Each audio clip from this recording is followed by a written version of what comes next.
Hi, my name is Annie Stevens, and I'm the percussion professor at Virginia Tech. And this video is intended for percussionists who are getting ready for their district and all-state band auditions, and it's going to cover some sight reading tips on all of the instruments that you would sight read on, which would be xylophone, concert snare drum, and timpani. Let's start with the mallet sight reading. All right, so some tips I've already presented in my other video, which is on learning your scales, all right, and how to practice your scales. But understanding your scales and being able to play through all 12 major scales fluidly will immensely help your sight reading ability. And one way that it will help your sight reading is if you're thinking of those scales within the key signature, okay? So let's take F major, for example. We think of that key signature and it has B flat, okay? And instead of looking at that scale as purely just a pattern, right? It goes, oh, I'm down here, I go up, and I'm down again, I go up again, right? So instead of thinking of purely as a pattern, always think of, okay, I'm in F major, I have one flat, and it is B flat, all right? And then we would practice our scales.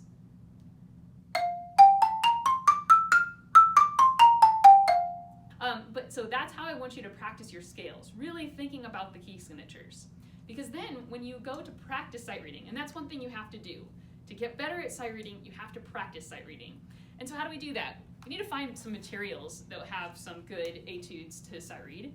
And one book that I think is excellent is The Fundamental Method for Mallets by Mitchell Peters. And I love this book because it will have a lot of short etudes in various major and minor keys. And so that's a great place to start if you need a resource to practice your sight reading. Otherwise, you can ask your music teacher, band director, private instructor for some sight reading materials, and I'm sure that they will have something for you. The first thing you want to do when you walk into the room, let's talk about the guidelines. You'll walk in and you'll have 15 seconds to look at a piece that will be 8 measures long in 4/4 time. And so within those 15 seconds, we have to use that very efficiently. So the first thing you're going to do when you flip the music over is look at the key signature. The very first thing, you have to identify the key signature. All right? I have a piece in front of me that has 1 sharp. So if I'm in a major key, I'm going to be thinking of, yes, G major. All right? The first thing I'll do is look at that 1 sharp, quickly get the key. Okay, it's in G major, and then look down at the keyboard and just glance through what the scale looks like, okay? So that I can really get that F sharp in my head, okay? So I'm just looking very quickly, and this should take about 5 seconds to look at the scale, thinking about my 1 sharp in this key. Then I'm gonna glance back up at the music, and from beginning to end, very quickly, look for any leaps, okay? If you've practiced your scales, you're gonna be really great at all the stepwise motion. But we want to look for intervals, any kind of leaps. So the beginning of this piece starts with a G and jumps down to a D. All right, that would be my first thing I look at. I just need to identify what that interval is and where it's going from G to D. Then I have a lot of stepwise motion. And then in the 3rd bar, I start to have a lot of leaps. So I'm going to jump, my eyes are going to jump to that bar. Okay, just going through it, it turns out it's a G major arpeggio. Okay? Again, you can't play these in that 15 seconds. I'm just kind of taking you through my thought process. Continuing on for the next 4 measures is all stepwise, all right? And so I should be okay with a lot of those steps. Now it's time to start, all right? And the adjudicators will say, please begin. You need to pick a tempo that is not too fast. And so if you drop a note or if you miss a note, you gotta keep going. Don't go back and pick it up, all right? So yeah, I'm just going to sight read through this etude here in G major. And I also have some dynamics that I have to catch as well. Starts forte, and the second half is piano.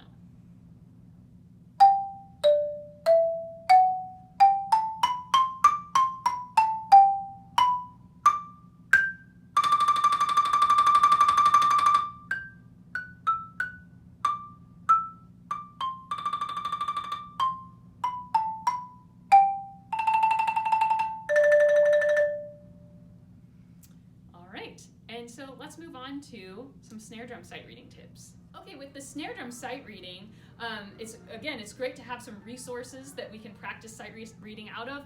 And so I have a great book that I think would be wonderful for all of you to practice sight reading out of, is Contemporary Rudimental Studies and Solos by Lalo Davila. And this is a really great resource.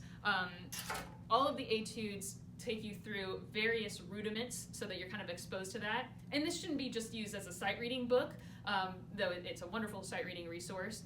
You can also use these just as etudes to study every week, but I'm using it for our sight reading exercises for today. Let's talk about some snare drum sight reading tips. You will, again, be given 15 seconds once you see the music to go through it and just looking at it, no playing. And then you'll be asked to play the 8-measure excerpt, and it'll be in 4/4 time. Okay? So within that 15 seconds, again, we want to use that very efficiently.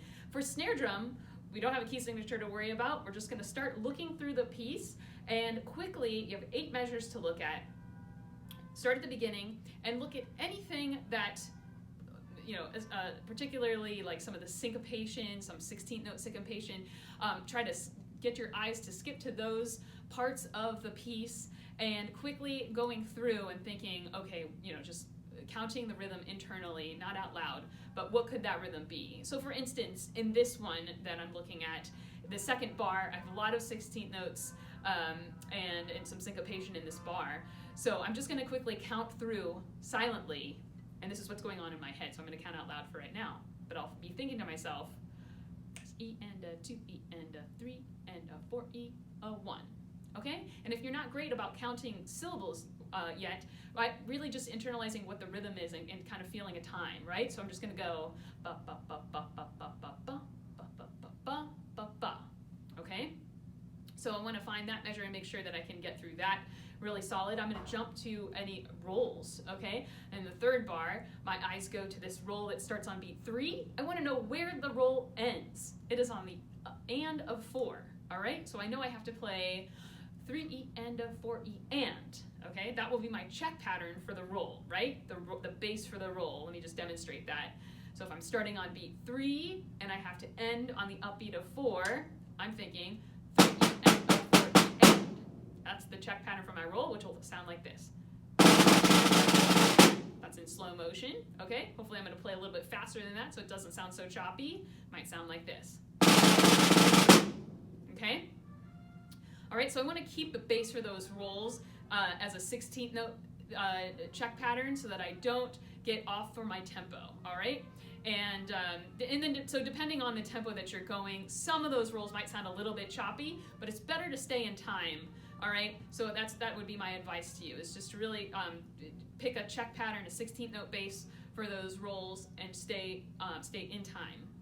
All right, and going on, that's probably about as much as we have time for in our 15 seconds, okay? So we might not make it all the way through 8 measures within 15 seconds, but at least we've kind of settled into the style of the piece. We've looked at some syncopation so that if there's syncopation later on, we're kind of ready to tackle that, and we're ready to tackle these rolls. All right, so I'm going to start at the beginning for this one. Again, you want to find a tempo that is not too fast. You feel really comfortable about staying with a steady beat. That is very important in sight reading, that you pick a pulse and you keep it steady. And again, if you make a mistake, you stick to that pulse, okay? You can't go back and pick anything up. So here we go from the beginning. And notice how I'm just kind of pulsing to start with, so I really internalize what that is.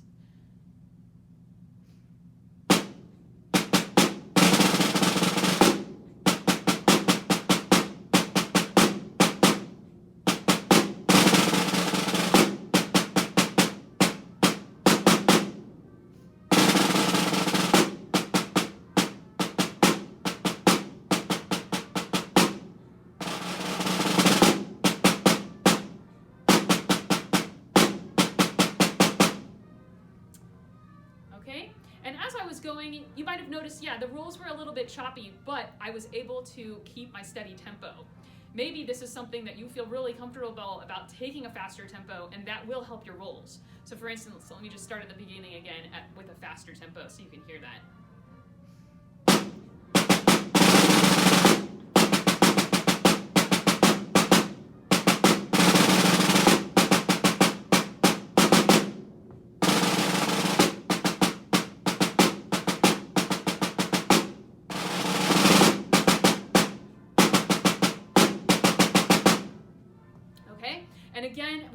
dynamics. In this one, we don't have too many dynamics that are marked in this excerpt, but make sure that you're always thinking about where those drops or those raises and dynamics happen, and do your best to show that you are looking at the dynamics as well.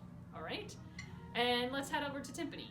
Okay, for timpani sight reading, you can expect to walk in the room. Again, you'll have 15 seconds to look at the music, and the timpani will already be tuned.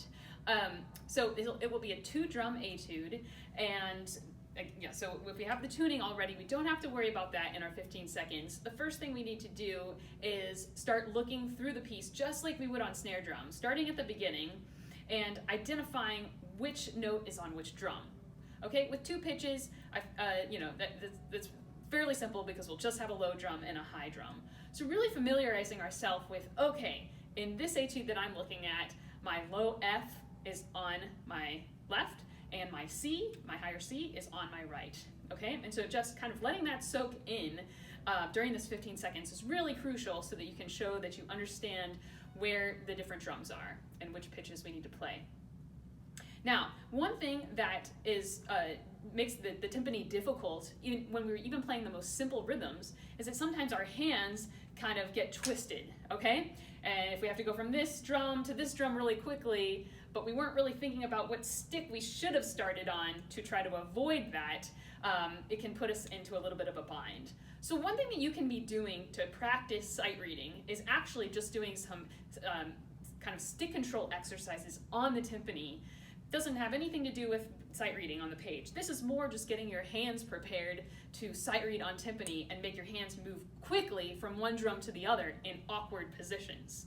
Okay, so let me just show you what that would be. I'm going to take the rhythm 1 E enda, 2 E enda, 1 E enda, 2 E enda. I'm just going to play that back and forth on both drums, and I'm going to start with my right hand. You'll notice when I'm going up from F to C, that lays nicely because my right hand leads. But if I continue to alternate, at the end of this exercise, I need to jump back down quickly with my right hand and to get to the lower drum, okay? And it can sometimes run into that left hand, okay, which can be problematic. So we want to try to make these kind of shifts as easy as possible. So I'll demonstrate that. Ready, go, and.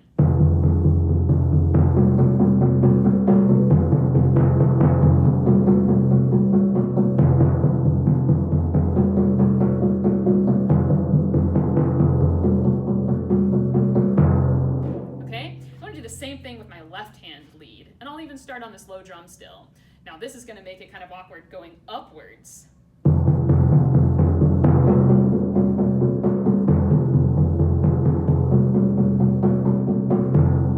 And I want to practice that exercise at various tempos. So I'm going to go a little faster off my left hand.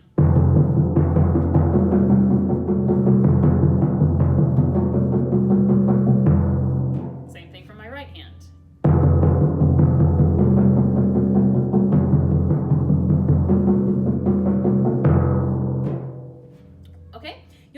That I'm playing in a nice playing zone here, just a few inches from the rim. We don't want to get too close to center because we'll start to get a more dead and dry sound. We start getting some really high overtones that are not characteristic with a good timpani sound. So we want to be just a few inches from the rim.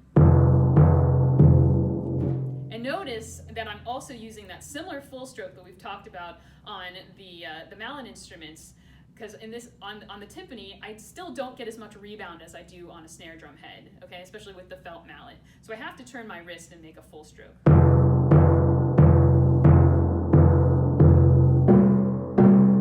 Okay, so these are all things that you can be practicing without any music in front of you. It's just getting really comfortable behind the instrument. All right, so now let's get into what I'm sight reading here. Again, it's great to have these resources that you can practice sight reading out of. So this one is the Fundamental Method for Timpani by Mitchell Peters, and has some great etudes in the back of this book that you could work through, some nice 2-drum etudes that would be great for sight reading. And what you can do is just pick 8 measures at a time to sight read. These are full page etudes, but I'm just going to pick the first 8 measures of this one to sight read. I'll have that 15 seconds to look through, so I'm going to start from the beginning. I start right off the bat with a half note roll. I'm pretty confident with that, so I'm going to skip ahead until I start to see, a busier measure. kind of going through, I don't get to that until about the 5th, 6th, and 7th bar. So my eyes are going to jump to that. And during this 15 seconds, it's really important that we kind of find a pulse that we feel really comfortable playing this at. Okay, so I'm going to jump to those busier measures, and I'm going to see if I can find a pulse that would work. I feel comfortable playing this, right? So I'm going to think triplet, 3E and a 4E and a 1E and a triplet, 3E and a triplet, 1, a 2E and a 3. Okay? And if I'm able to do just that within 15 seconds, that puts me in really great shape. Okay? So again, within that 15 seconds, jump to the busy measures and try to identify a pulse that you would feel comfortable performing this at. Then you've got your pulse, and when the adjudicators say, please begin, you have your pulse and you're ready to start. So I'm thinking of that pulse before I start that half note roll. 1, 2, 3, 4.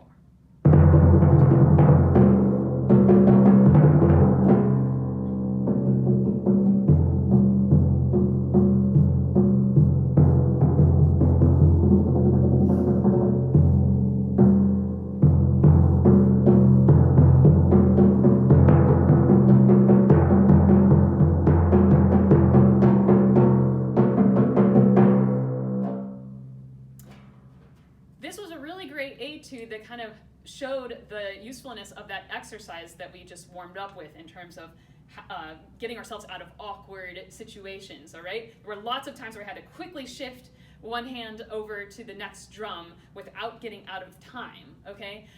And so that exercise really, really helped me prepare for that element of this etude. Thanks for checking out this video for the percussionists in District 6 of Virginia, preparing for their district band audition and all-state audition. And if you have any questions, please look me up. And best of luck on your auditions.